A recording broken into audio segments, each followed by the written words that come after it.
Okay, so this is the Baruch Hashem. Welcome to everyone who's here, new and old. So we have a wonderful schus. I bring what I call my personal korban todah every year. We don't have the Mikdash yet to bring korbanot there, but my personal korban todah, thanks to Hashem for Medinat Yisrael and all that He's given us, is my yearly Yom Haatzmaut Derasha. Basically, it consists of two parts. It is the first part. It takes some theme connected to Medinat Yisrael, and then the second part just reflects on some of the brachot that we've had over the past year. And sometimes people have this incredible ability, like a Kohen who checks someone for leprosy, tzaras. They have the ability always to find the problems and somehow not see unbelievable brachot right in front of our eyes. So this year, as I wrote, the Rav's on the book that the Rav's impact on Am Yisrael, Tar Yisrael, Medinat Yisrael. Rav Soloveitchik was a giant of giants, and we cannot overestimate the impact that he had on world Jewry. I have no idea what America or any of Chutzlaritz would have looked like if the Rav did not transform himself as he did. He started off, the whole Soloveitchik family was like Gouda. In 1903, Gouda World made it clear that they are not joining the Zionist enterprise. Everyone agreed the Zionists, they go to build a very Israel without Torah, is not a Torah ideology. But they were the ones who were doing it, and they were getting more done than all the other religious. All the religious people that for thousands of years daven, I want to come back to Israel, become Israel, we daven and daven and daven, wouldn't do anything about it. And it trickled in the 1800s a little bit, and then all of a sudden Herzl made a dramatic international change. So now how's the religious world going to relate to this Zionist movement? 1897 in Basel is when he had the first World Zionist Congress, made a major splash. Things are happening. And now what do religious Jews do? Do we join them? Do we just put them down and stay far away? So they are good. They're led by Rav Chanan Mossman, early 1900s. They stay far away from this movement. They don't want to build a Medina according to halacha. They want to have Liotam Chavshi B'Artzeinu, a country like any other country. Everyone's into nationalism, the 1800s. So we also want nationalism. We have to stay away. Rav Ryan has started Mizrahi and said, no, we have to join. They're powerful. They're capable. And we will join and build together wherever we could build together. Army will build together. We have to bring halach into the army. We'll build a hospital. We have to bring hospital into halach. Chaklaud. But when we do chaklaud agriculture, we'll do with Truman Maser. But we're going to walk together as much as we can. It was a huge, huge chiddush what he said, and that was his approach. And the Gedolim in America, all of them are good though. They all are good though. I think anyone knows the American background over there. You have who were the Gedolim in America? Rav Hutner, Rav Moshe Feinstein, Rav Aaron Kotler, Rav Kamenetsky. They were all in the Aguda world. I understand that. That's fine. And Rav Soloveitchik was born into that world as well. The Soloveitchik family, the Briskers in Yerushalayim, totally Aguda. I'm not waving any flags now. That's not where they're at all. And Rav Soloveitchik came along. And as he's growing up and developing as a world-class Talmid Chacham, as a world-class Gadol, he's saying, I don't know, I don't see what's going on here heading in a good way, where European Jewry, black clouds above, even before the Holocaust. And the Jews moved to America, no leadership there. It's a more modern world. What's going to be? And he thought about it a lot. And he did something which was a tremendous sacrifice on his part. He joined the Mizrahi world. He became the religious spokesman, the religious Gadol leader for the religious Zionist movement, which meant he broke away. He broke away from his world, from his family. It's an unbelievable sacrifice. But he said, this is MS. This is his MS. And that's what he did with Soloveitchik. And if you think of it, I'm thinking growing up in the 60s, my Rebbe's were Talmidim of Soloveitchik. Rabbi Reiner Zitzal from my shul, Talmid of Soloveitchik. So he just affected the whole America. I don't know what America would have looked like. Where would have that world been without the Rav? I have no idea. No way to know. But his stature, there was no one of his stature, and he gave it that approval, that synthesis. And that very much affected me till this day. I'm very much involved here in Israel, where all my colleagues, where I'm teaching, and we're in principle, all in the Haredi world, that's not exactly Maishkaf on this specific area. We overlap in most areas like Torah, Mitzvah, Sneas, Dvekas, and Hashem. Of course, we're on the same page. But this specific issue of how to look at Medinat Yisrael in history, that's a big argument. And the basis and the anchor that I have is from whom? Of Soloveitchik. I wasn't direct Talmud. I went to him a few times. In high school, I went to him a few times. Boston, we used to always drive to Boston every Tisha B'Av night, finished Eich and Yeshiva at 9 at night, and we drove to Boston, got there 1, 2 in the morning, slept at some hotel, Howard Johnson's or something, and then the whole morning was with Soloveitchik. So I had some exposure, but it was all through Talmidim in the world that he set up. So I cannot emphasize enough. So now this booklet, 40-page booklet, feel free to keep it. The goal of the booklet's, just it's I go through the year picking out little bits and pieces for the few precious minutes we have, but it's to hold on to. When if we have hafkanot and rallies and people fighting with each other in a few weeks again, chas v'shalom, hope it doesn't happen, but I think it would be naive to assume that all is well and the peace is amongst Klal Yisrael. Now,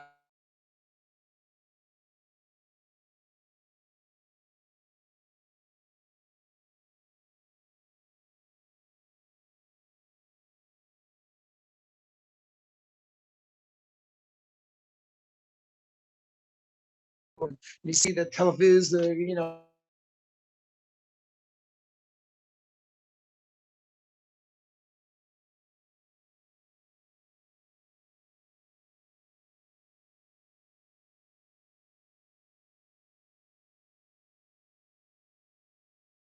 I'm having one of those bad days, take out this pamphlet and keep it by your side. Okay. So we're not going to read through it. In a few precious minutes, you can't read through 40 pages, but let me just give you some of the highlights here. Some of the highlights. Okay. So I mentioned about Rav Soloveitchik. This is on page 3. Okay. The cover itself is a bit of a sad cover, but it's Rav Soloveitchik, but it's also, I went to Menachem Avil last week by the D family, and outside, have the flag there. And But it's sad, it is tragic, but the Rav spoke about this. The Rav said that when we come to Israel, we bring korbanot. And the korbanot that we bring sometimes is our blood, sweat, and tears, fighting for the country, living in the country, fighting against ruthless enemies. And it's tragic, tragic korbanot. But the korbanot are part of a bigger purpose of building and living in Eretz Israel, where we do pay the ultimate price. These, of course, pay 3 times over. So that's who's on the cover, but the Rabbi D is just an inspiration to the whole world in terms of him taking, and we're going to see how his reaction fits very much into the Rav's philosophy. So on page 3, inside, you have a shift of allegiance. It talks about the Rav's development in the Agud the world, and he saw things going on. He said, no. I think what Mizrahi did in the 1900s, working with the Zionists to build up the land, colonize the land, live in the land, that's what should have been done by everyone. And who knows what would have happened if we had more people in Israel and we had more sovereignty in Israel, and maybe that could have affected the whole Holocaust, which is a very delicate statement. Isn't everything bashir? Well, according to Rav, it's not so simple. If we would have acted earlier, maybe things would have been different. So we have to thank Mizrahi for building up and starting yeshivas and kibbutz, dati kibbutzes, and we were late, but let's try to get on the bandwagon now. So it's a shift of allegiance, and the Rav was just pure emes. He was not someone who was looking for popularity in any way. So when he shifted to be the Mizrahi spokesman, that meant giving up his allegiance, so to speak, and that closeness with so many other Gedolim. He still said had a connection with them, but it was different. It was different. He was sort of outside of it. It didn't matter. And that picture over there on page 3, that's the first year, 1977, giving shir in Gemara to a woman in Stern. Speaking about a controversial thing to do. And that Rabbi Lamb and Dr. Chaim Soloveitchik, the Rav's son, were already planning this to teach women. They said it can't be that we're giving women PhDs in science, medical world, and physics, and they have no clue, any deep knowledge of Am Masorah. I want to say thousands of years ago, they weren't exposed to anything. They also weren't exposed to Gemara. You could talk about that. But now they're exposed to the highest levels of knowledge, but total ignorance of Gemara, no. It's a big chiddush. I don't agree with that, obviously. But the Rav says, you know what? I'm going to give the first year. So no one could say, oh, it's Rabbi Lamb's thing. No, it was Rav Soloveitchik's thing. And on the right in that picture, you see Rabbi Mordechai Willig from Riverdale, a gadol in America, one of the top students of the Rav Soloveitchik, the head of YU, all the way to the right. Yeah, that's Rav Willig. It must have been in maybe his 20s or so. What? Oh, yeah. He's a great, great man. So that's Rav Willig over there. Anyways, so the Rav was just chartering charting his own course over here. It's controversial, but he was a man of emes. Okay, page 4. So in 4D talks about what the Rav did, giving that first year and really giving it his approval. And when he gave a high level shiur to a woman, and he wanted that to be, and that's what happened since then. The learning level, I don't know what level it is in America, but here the level of women learning Gemara is very, very high level, and that's controversial. But the Rav thought it was the right thing to do, and then Rav Lutzian, his son-in-law, took it and started Migdal Oz and things over here on a very high level of learning. And the Gedolim in America, someone wants to put a chayim against Rav Soloveitchik for doing this, because against YU, because it's going to lead to a woman in YU getting smicha, which never happened. Others talked about women getting smicha, but not in YU. But they asked Rav Moshe, Rav Schwab, and they asked Rav Moshe, what's going on? We have to stop this. We have to put a chayim on YU. Rav Moshe says, Soloveitchik, no way, no way. And he had a very close connection with Rav Soloveitchik. Yes.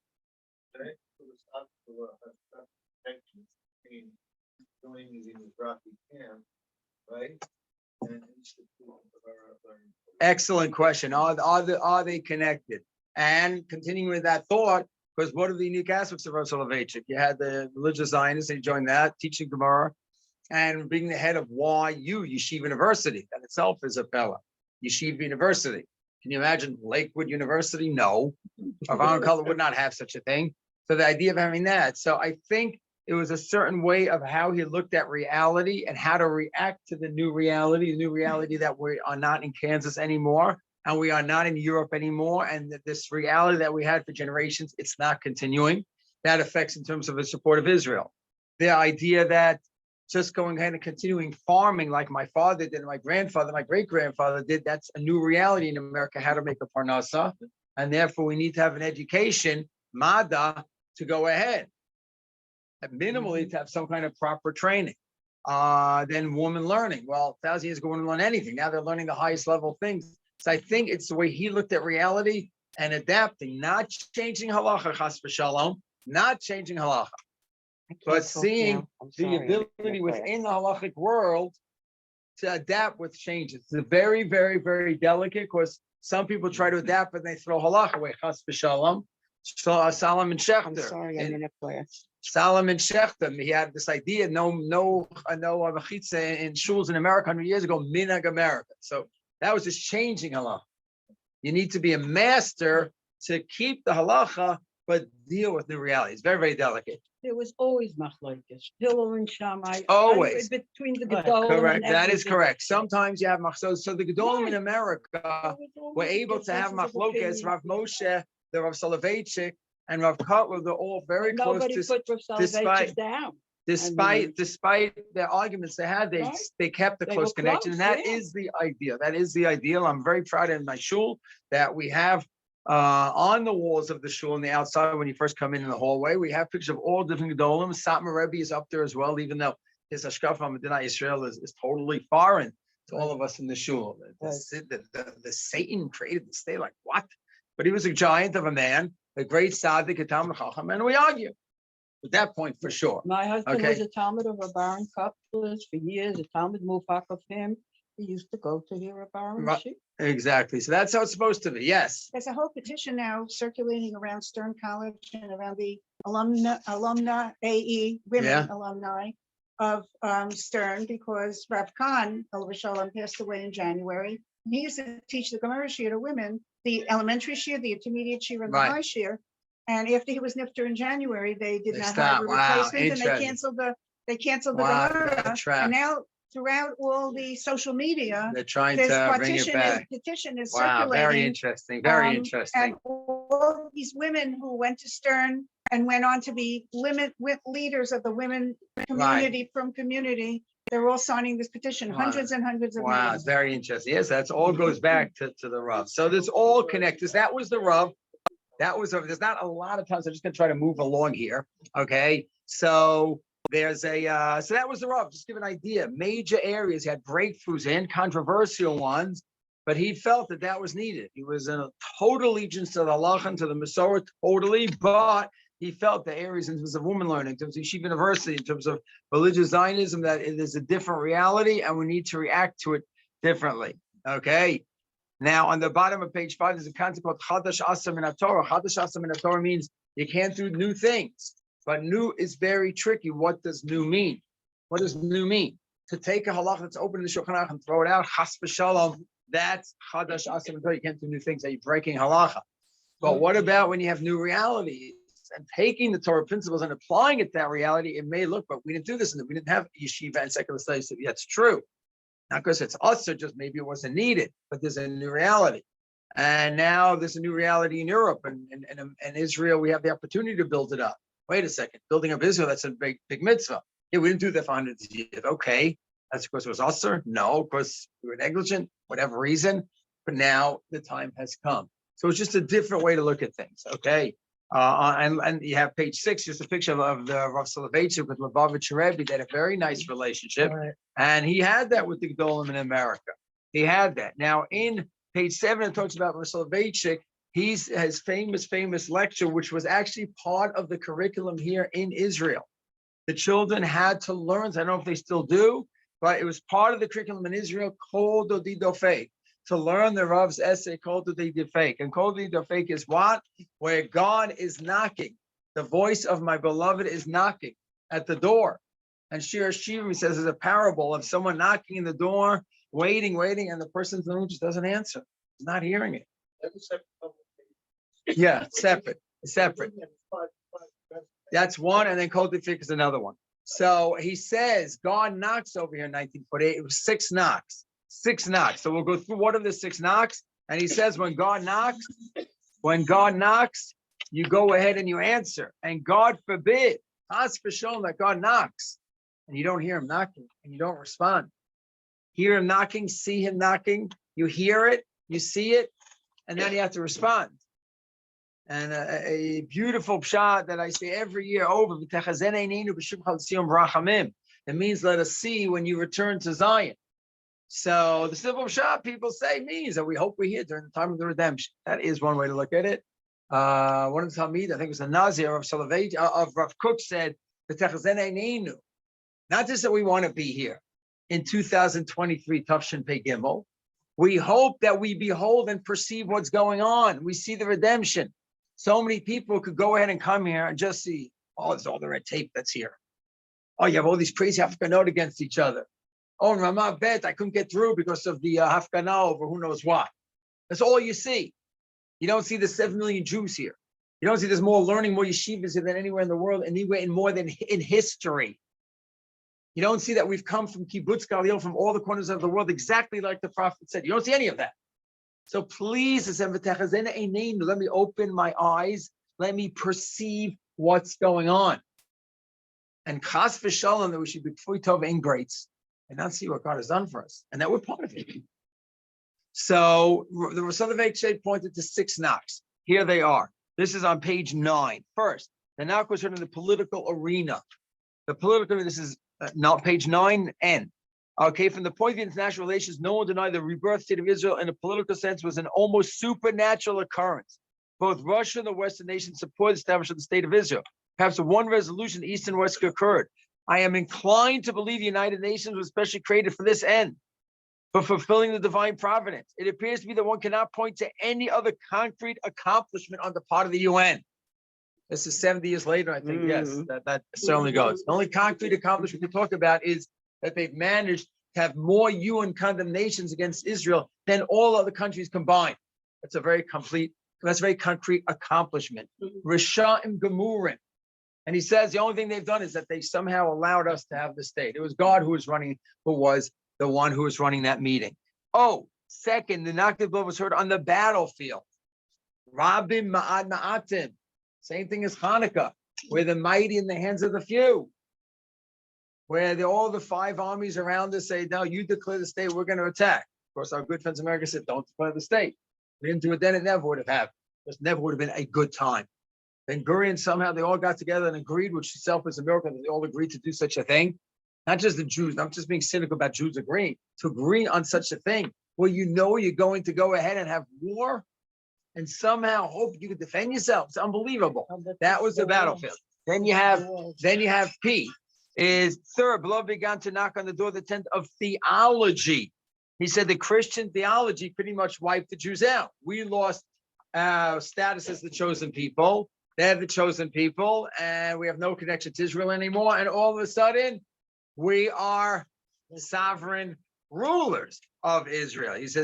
He says that was a theological breakthrough in many ways. Okay. We didn't even mention the Rav, of course, knew all theology, knew everything. He knew all of Western knowledge, philosophy, science, physics, math, everything. How one person can master all of the Torah and all of secular knowledge is beyond me. You read halachic mind. It's a short piece, 100-something pages. If you don't understand everything, you just can't understand the book. I think he wrote it for one person, Rav Lichtenstein, who also understood everything. Okay. So the Rav knew the theology very well and said, this is a total breakdown of the theology. And now Christians had to rebound. And one of the rebounding is that bringing us all home and paying billions of dollars for the Jews to come home. It's wacky. It's wacky how this is going on. Anyways, fourth, the beloved knock in the heart of the youth. He said there was so much assimilation. It was rupturing. Already the 1800s, the ghetto walls were open now, and that's it. It was out of control, the assimilation that was going on, the Haskalah, the secular movement. This helped bring people back, and in 67 was another leap forward. The fifth knock on page 10, the fifth knock. This is an amazing one, and perhaps the most important knock. The first time the animals of our exile, divine providence has amazed our enemies with the astounding discovery that Jewish blood is not cheap. Wow, Jewish blood is not cheap. And we have to go ahead and defend ourselves. We have the right to defend ourselves. And he says, eye for an eye. They wiped us out. We got to wipe them out. And he introduces the word nekama, revenge. No, Jews don't take revenge. They should take revenge at the proper time and place.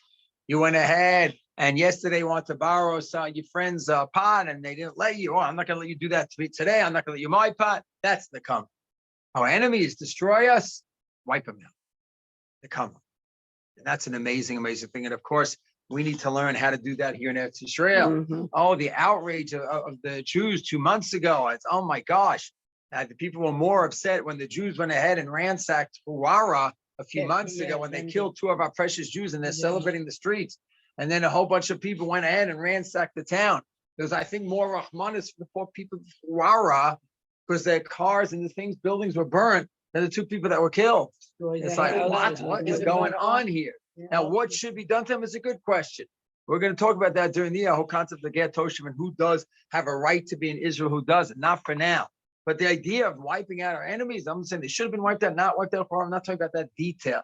But give us a perspective of how we have to deal with our enemies. That's a very, very important sugya.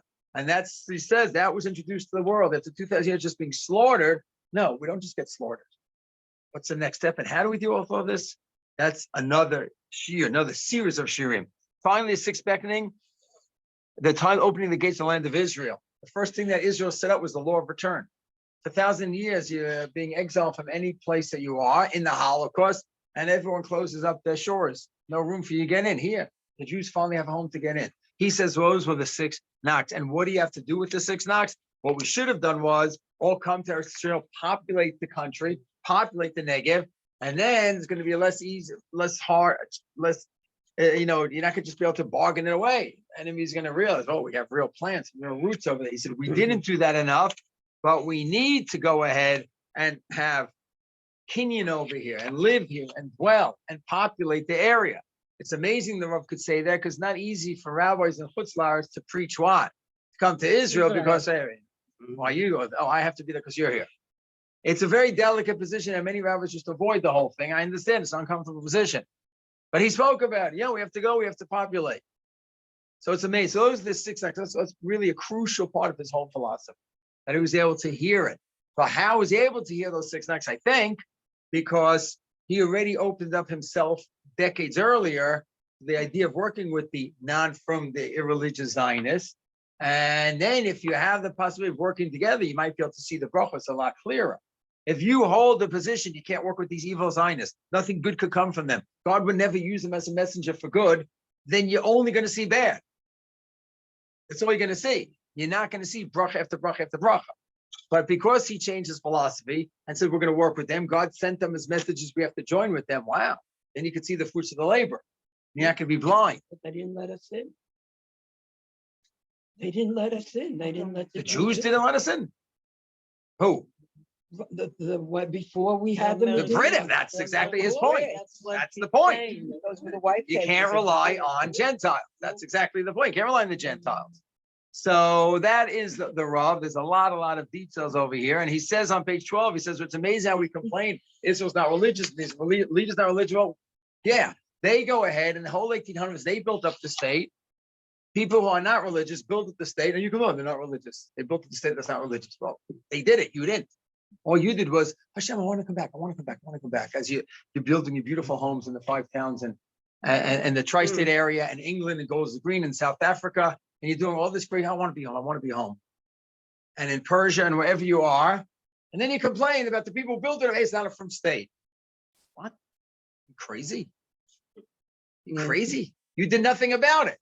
What's the surprise that it's not from? Where's your surprise? Doesn't make any sense. So that is Rav Soloveitchik, and he says, I hope we can listen to the show, to the, what's it called?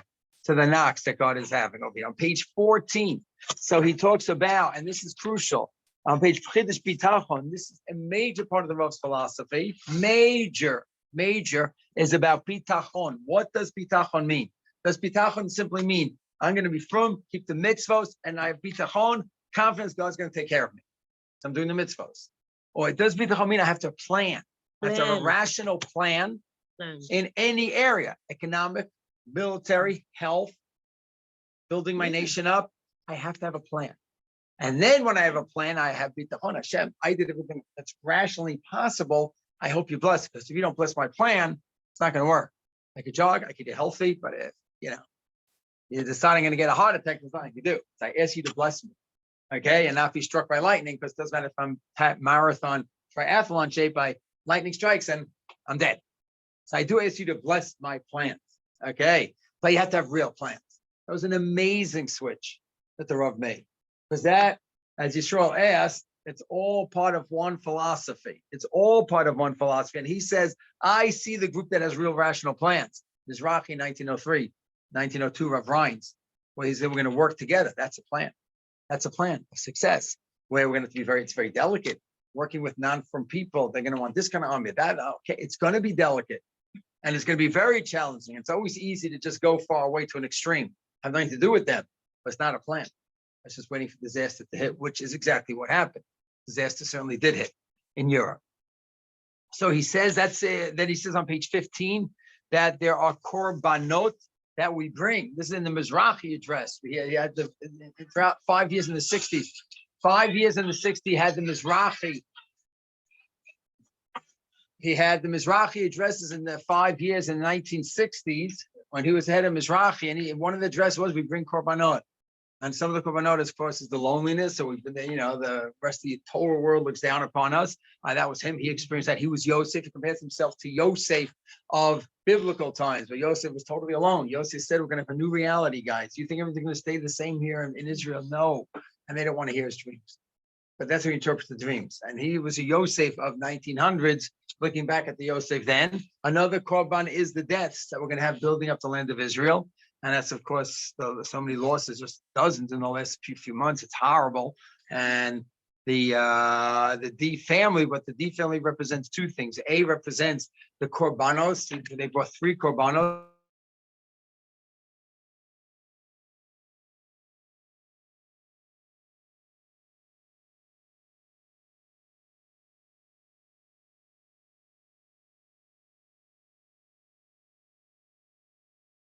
My God does that. But what are we going to do? We don't have it. This is an innocent victim, and there's nothing I can do about it. But what are we going to do with it? So what I love about Rav D is he's going ahead and taking it and giving messages first to Eric Klal Yisrael. They give messages to the whole world. That's what we call Ye'ud, not just Goral. My faith is that I'm stuck. No, we have a Ye'ud, a destiny over here. And on page 16, a quote from Rav Lichtenstein. Why? Chiddush Rav Aaron Lichtenstein. That's the Rav's son-in-law, Rav Shiva of Gush. The status of man as initiator, as active agent, as one who makes historical processes happen and promotes the achievement of social historical objectives. that idea of us initiating, taking control, big active agents, is the alpha and omega of all forms of Zionist, and as the key understanding for the Rav's attitude towards Zionism. It's moving from a passive state to a very, very proactive state. It's a different one. That's why I take this a step further. I don't know what the Rav would say if he was here now, the 200 mitzvahs that we're missing in terms of Mikdash and Har Bayit. My approach is not just wait for it to happen. Let's do what we can do. Let's take control. Let's take it back from the from the Jordanians. Let's go. Let's get control again. Let's start davening there again. Let's try to get korbanos going. But it's a proactive approach. Okay, it's a minefield because of car race and all the delicate issues involved.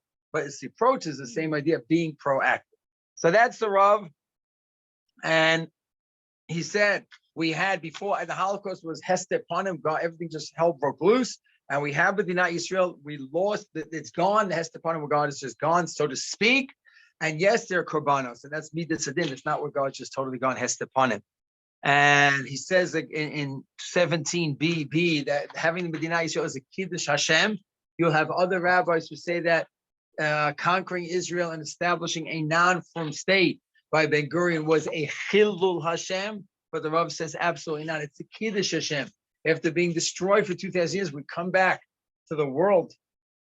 In front of the world, we take over a country, again, our country. That's a Kiddush Hashem, as is expressed in Yechezkel Lamed Vav 36. You should read Yechezkel Lamed Vav and see what it says over there. And he finishes off on page 19 FF, where he says two things. This is Aschalta Gula. He did not usually talk that way. The beginning of the Gula process, he held it was a great bracha. Shul on Shabbos and our shul, we say racist migulatenu. This is the beginning of the Gula process. There are those who argue with that term. How do you know it's the beginning of the Gula? Maybe it's just a great bracha. The Rav did use it once, but usually he didn't speak that way. And there are those of us who all know it is part of the Gula, and we live and we breathe and we feel the Gula. That's very much where I'm at. Rav Lichtenstein says he feels the Gula, but he doesn't feel like a Rav Tzvi the cook, who probably got up every morning with the grass, everything growing, and the trees and the building going on. He probably just lived and breathed the Gula. I very much am like Rav Tzvi the cook in that way, where everything I see represents every building that I see, every crane that I see, just ingathering of the exiles. I have dirt on my car in the morning from all the building that goes on all around us in hay. I could lick that dirt. So people think I'm crazy, which might be true. But I live and breathe the Gula. That's how I feel. The Rav didn't really talk much, but he did mention once, Akhata the Gula. It's the Gula process. It's the beginning. It's the beginning of the process. And then he finishes off his part, which is that from Judaism is in Israel only. Complete from Judaism, I should say. Meaning, Judaism is a whole community where every part of your life is followed by Torah mitzvos. Chakla'ut, agriculture, military, taxation, everything. It's where you're not living in a shtetl anymore. You're living in a country and you're running a whole nation. That's where the full Judaism is expressed. That's the true Jewish life. And that is the Rav. So that's the first part of this year, which is the Rav's Hashkaf. It was groundbreaking. We cannot in any way overestimate what he did. I don't know what any diaspora would look like, and he affected Israel as well, but he mostly affected diaspora. Just to finish up the second part, you have to go through on your own, which is what has happened here in the state of the last 75 of the last year. But I'll just read the headlines and we'll wrap that up. So a Jewish state. Herzlsburg was called the Jewish state, and does it mean a state with its Jews? It doesn't mean a state with the Jewish flavor. Okay. And the first few pages just list of yeshivas and seminaries. The main Torah learning in the world is where? It's here. It is here. 21 was an unknown gadol who died 2 years ago, Rav Henkin. His grandfather was the gadol Hador in America with Rav Moshe Rav Henkin, and he was a giant. His chuvas, and his son was gunned down. Rav Eitam Henkin was gunned down a few years ago. Another upcoming gadol. Amazing loss for Klal Yisrael. Page 22, Shulamot, Rav Yosef Rimon. Rav Rimon, one of the top students in Gush, a real leader in the Torah and the Zionist world, doing amazing stuff. And just the spiritual growth. The Medina is a truly Jewish Medina. Jew with all the great spirit to it. The kibbutz, 23 kibbutz galiyot in gathering the exiles. The sign of the Gula is in gathering the exiles and the fertility of the land. And look, we have 7 million. The numbers speak for themselves over there. 23, 7 million Jews here. Soon we're going to have the majority of the Jews around the world will be here. Right now, if you had all the Jews around the world, it's 8 million or so, give or take, versus 7 million here. But soon we're going to bypass that. That's the first time in 2,500 years. The second temple, I don't know if we ever had the majority. The 10 tribes were already knocked out 100 years before the first temple was destroyed. So it was gone. So majority we didn't have for 2,500 years, give or take. So it's a monumental phenomena. Then you have 24, Israel's power, Israel's military power. To think that we're listed in the top 10 countries in the world. All the countries are this big, we're a sliver. And it's not per capita. It's actual power, military, economic power. It's crazy. Intelligence. Everything together, yes. And we don't have tremendous resources. Now they have the oil that's discovered offshore, but it's all without any of that. It's just all intelligence. It's unbelievable. And God's blessing, obviously. And that was the Rav called you the fake. Jewish power is very important. Very important. We're proud to have the power. Okay, GFP is a global firepower ranking. Just in terms of we're ranking top things over there. We're hitting Syria every few days. How come it's not a world war? How come that everyone not just attacking? This is okay. We're having a lot of trouble these days. And the intifada is going on. Call intifada, don't call intifada, but stuff is happening. But why isn't Syria bombing us back? We're bombing them in Damascus and killing the airport every few days. Because we have the power and they know if they do anything serious, so we're going to wipe them out. It's simple as that. No chachma behind it. It's simple. They could just scream, we're going to get you back, Israel. Do that again. But that's it. That's all they could do. So, and it's crucial. Medical achievements on 25. Amazing stuff there. 27, how we really are so great to each other, help each other out as a nation. New allies on page 28. That's a shock. You see the picture on 28. The Crown Prince of Iran was here last week, dominating at the hotel. Unbelievable. I advise him not to go back to Iran after this trip to Israel. Something you want to listen to me. Anyways, then they have 20. Yeah. Yes. Correct. Wow. Amazing story. Take care. Amazing story there. Then you have Tikkun Olam, how much we contribute to the whole world. Page 30, serving Hashem b'simcha, whatever that rating is of the happiness rating, that we're already high up. Why? We don't have the easiest life in necessarily, yes, but we have purpose. And simcha is very much connected with purpose. Okay, Kiddush Hashem, things that we've been doing around the world. 31, great story about an Ethiopian girl that was dying in Ethiopia, and they brought her here 20 years ago to save, and now she became a nurse, and she's actively involved. Very touching story. 32, economy and business, how we're mamish a global power. Culture, entertainment, and sport. Why would I put that in? For a simple reason. Because it's not the firmest thing, culture, entertainment, sport. Yeah, but even the entertainment and the culture here, there's a lot of Jewishness there, and people are not so connected to the Frumkeit. They have a connection to Jewishness, which is something in the States. You're not connected. If you're not from, you're gone. You're going to intermarry. 80% you're going to intermarry. That Baruch Hashem is very, very different here. And then conclusion in 33, 34, the picture 34 of all the demonstrations that went on. A great article. He said, you know what? There was a lot of bickering, a lot of terrible things that went on during demonstrations the last few months. No one got killed. And we let off a lot of steam. And he said that we are a volatile people, page 34, number 2, a volatile people packed by political eruptions. 52 of the whole machlokas about are we going to take reparations from Germany, Ben Gurion heading off with Begin, fighting that one off. 2005 Gaza disengagement. These things could have destroyed other countries. For us, it was tremendous agony and it was trauma, but we keep going. We blow off a lot of steam and there's serious arguments, but we keep going. We cannot miss that point. And then the best line on 34 on the bottom, number 4, is beyond Monday's mutual de-escalation. Note B'nai Brak's CDF. You never heard of the CDF, you heard of the IDF. Children Defense Force. Because all these people came in with their flags and the secular and this and that and leftists, whatever they were coming from against the judicial reform, and they were coming in to demonstrate in B'nai Brak. They decided that's going to go demonstrate there. And each one coming wherever they were coming from. And what did some brilliant person in B'nai Brak organize? Tables of children. Offering children. Someone's giving out flowers. And the Children's Defense Force. It was just brilliant. But you know what? What does it show? Here we're coming for the big fight. Let's just, eat together. My proposal is that in the Knesset, before any major debate, just serve children. Anyways, So with all the fighting and everything, we have to see the bracha even there. That didn't get out of control. And just to wrap things up, is about Rabbi Leo D, who really represents what the Rav spoke about. Person who brought his korbanos, but he is not Goral fate oriented. He is Yehud destiny. Where can I bring this? How can I affect the world? How can I affect Klal Yisrael?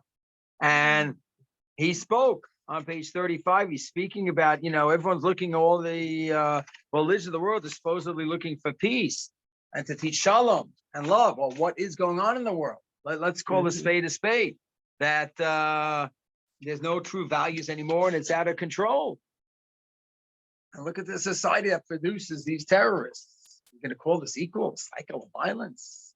Have you gone mad? And he's screaming at the world. He knows has the world's attention for a few precious minutes in his life, days, weeks, whatever it is, before the world forgets about it. But he knows he has a message and they're listening and he's trying to send it out. 10. Do you really believe in moral equivalence? Will you continue to support evil by giving it a voice? Am I and my family really a threat to world peace? Will you teach kindness and love? We value life over anything else. This anonymous killer really justified progressing moral values in the future for himself? With the whole world, cycle of violence. They do this, we do that. No, wake up. Are they going to hear him or not? I have no idea, but that's his obligation. It's amazing he could do this in his state. That's amazing. And then to wrap things on here, that's him, of course, giving that speech. You just see his face, right? Such agony. On the other hand, motivation to move the world right above them. I was in his at the Ohel, so he had the microphone. You have 100 people sitting in the Shiva tent. He's talking to them and they're offering condolences. It's unbelievable. That was, his whole presence. And then finally finishing things off, this is translation, page 36, number 11. I just found out that Chazan in the stories, Rabbi Ilan Adler, who just spoke in our shul, around more 2 weeks ago, and he was a shamish of Rav Soloveitchik. So how sweet is it that Rav Soloveitchik's Talmud and the whole thing dedicates him to this beautiful story to end up with Rav Soloveitchik and Rav D. Rav Soloveitchik's Talmud and Rav D. I prayed next to the D family on the holidays. This happened when he was a chazan. Someone else who was in the Frak community wrote this. After our congregation went through very difficult days at the beginning of the holiday, the D family enters the synagogue, standing tall and with their heads held high. In the morning, they did not want to ruin everyone's Yom Tov. In the morning, I arrive a few minutes before the prayer. The D family is already there. Rabbi Leo sees me and approaches me and offers me a warm and loving hug and wishes me a happy holiday. Chag Sameach. But still in the synagogue, you feel the tension between sadness and joy. The chazanim, those who lead the prayers, find it difficult to find the balance that suits the community. Then came the tefillah, songs of praise. First psalm, not sung. Shem Yisachar and Yivarach. Second psalm, Israel, B'tzei Yisrael Mitzrayim. The leader, the chazan, did not sing. My heart, this is one of the people, the congregants, begins to feel the morning. I'm feeling the avelas. It's Yom Tov, but it's not Yom Tov here in our shul with Rabbi D here. It just can't. How can we sing in front of it? It just can't. I begin to understand that the last Hallel of Passover, we will no longer sing. I realize we're not going to have a Seisrael, Ma'ashiv Lashem. It's not going to happen. Sadness, pain, real tears. But at that moment, Rabbi Leo got up from his seat and moved quickly towards the leader. Rabbi Leo gently puts his hand on the chazan, hugs him, and whispers something in his ear. The cantor looks at Rabbi Leo and immediately begins singing that lifts the soul to lofty heights. Malacha hayam kitanus hayarden tisov leachor ma'ashiv ladonai kol tagmulawi alai. And he's singing because Rabbi Leo said, you got to sing. You got to sing, Rabbi Adler, you got to sing. You got to make this into a beautiful holiday. It's Yom Tov. From then on, we sang together all the songs. What did Rabbi Leo tell him? I approached the Chazan Rabbi Adler after the prayer and asked if he's willing to share. He said, please make it joyful. Please let the prayer be joyful. And it was. It was a little sad, but mostly it was comforting. So here you have a person who typifies the korbanos. He brought the ultimate korbanos, but he is a yeyod person. It's our destiny, and we're going to take control of our destiny to whatever degree we can, and we're going to build this place up, working with the non-firm. It's delicate on the military, on the university. We're going to work in all areas and somehow be guided by Torah mitzvos, which is a Herculean task for sure, but we're going to do it. and Am Yisrael Chai. And Baruch Hashem came up in 2 days. It's Yom Haatzmaut 3 days, and Zeh Hayom Asa Adonai Nagila Benisva Chabo. We should just go Michael Chayil, and Hashem should just keep blessing us with more and more. Amen. Amen. Thank you, Rabbi. Thank you so much. Rabbi, I once read a book. Baruch Hashem. Wow. I once read a book called The Eye of the Storm, and I think it was talking about this and saying Yeah, that. yeah. Can I take one? Hey, sure. I want to read this.